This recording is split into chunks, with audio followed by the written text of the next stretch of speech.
Opposition from some conservatives over Republicans, their new health care plan. It's not letting up, and now some are wondering about the impact it could have on the Trump presidency. Republican Senator Rand Paul is one of the most vocal critics. He says the fight is not about the president. When you say, look, it's not a binary choice, you don't have my vote, Mr. Speaker, right, you might imperil the Trump presidency.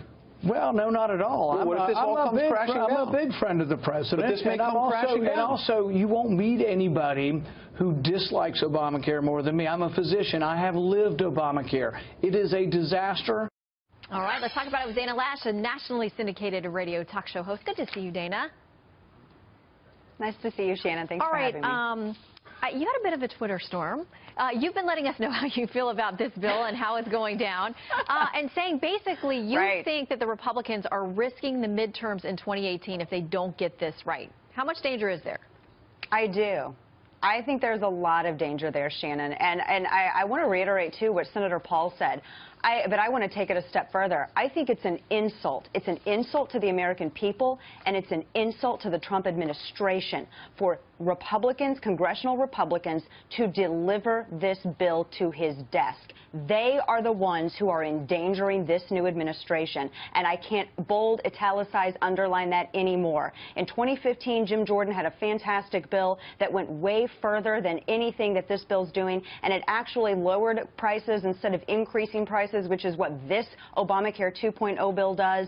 And I don't know why, for the life of me, they will not go back to that because it was already on the floor. This is a swamp monster. If people are going to talk about draining the swamp, this is literally the creature from the Black Lagoon, this Obamacare 2.0 bill. The exact Obamacare regulatory structure is still in place.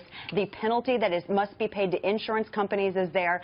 And for all of the awful things that were in Obamacare, one at least wise thing that Democrats did was include some cost controls, albeit nobody liked the method in which they did it. But now in this Obamacare 2.0 bill, Republicans did away with all of that. So it could actually end up costing exponentially more than what the original Obamacare bill did, Shannon. And I think, you know, this isn't about President Trump, and I think there's a lot of great things that he's done just in his first month in office. But for Republicans to deliver something like this to his desk, I'll just say it, it's a giant middle finger to America. It's a giant middle finger to this Trump administration, and we did not protest in the streets for 8 years to get Obamacare light. And so they better think long and hard before they try to walk something like this up to the Resolute desk. All right, well, it is there currently.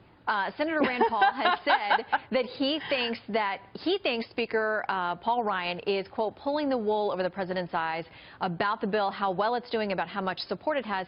But this president is a negotiator. He is a businessman. He is used to playing this game, and he has talked a lot about, he's used the word specifically, negotiate.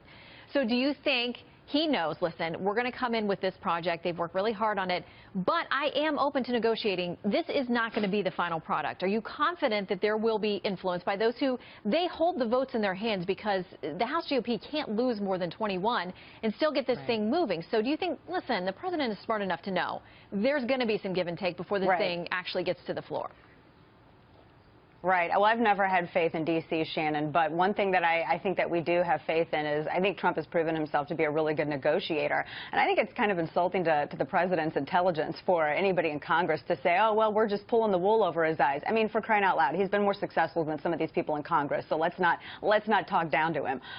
But when I look at this, I hope that he comes and negotiates. He's a negotiator on behalf of the American people right now, and he's on our side, and he needs to make sure that this is negotiated better. We don't have this penalty. I mean, without the individual mandate, we're still paying a penalty to the insurance companies.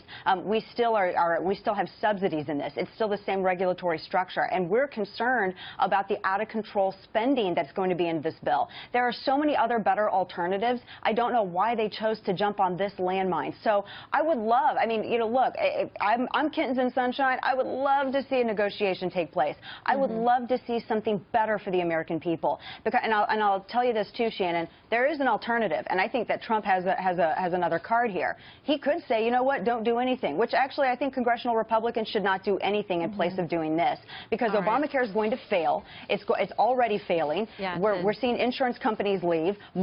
Different markets in different states are crashing. It's not working. If Obamacare fails, Democrats own it. But right now, Republicans are trying to assume ownership of this. Trump has already said, well, you know what, you could let it fail, and they could. So I think he has a plan B. All right, we're going to get cut off. But, Dana, always good to hear from you. We got to leave it there. Thank you.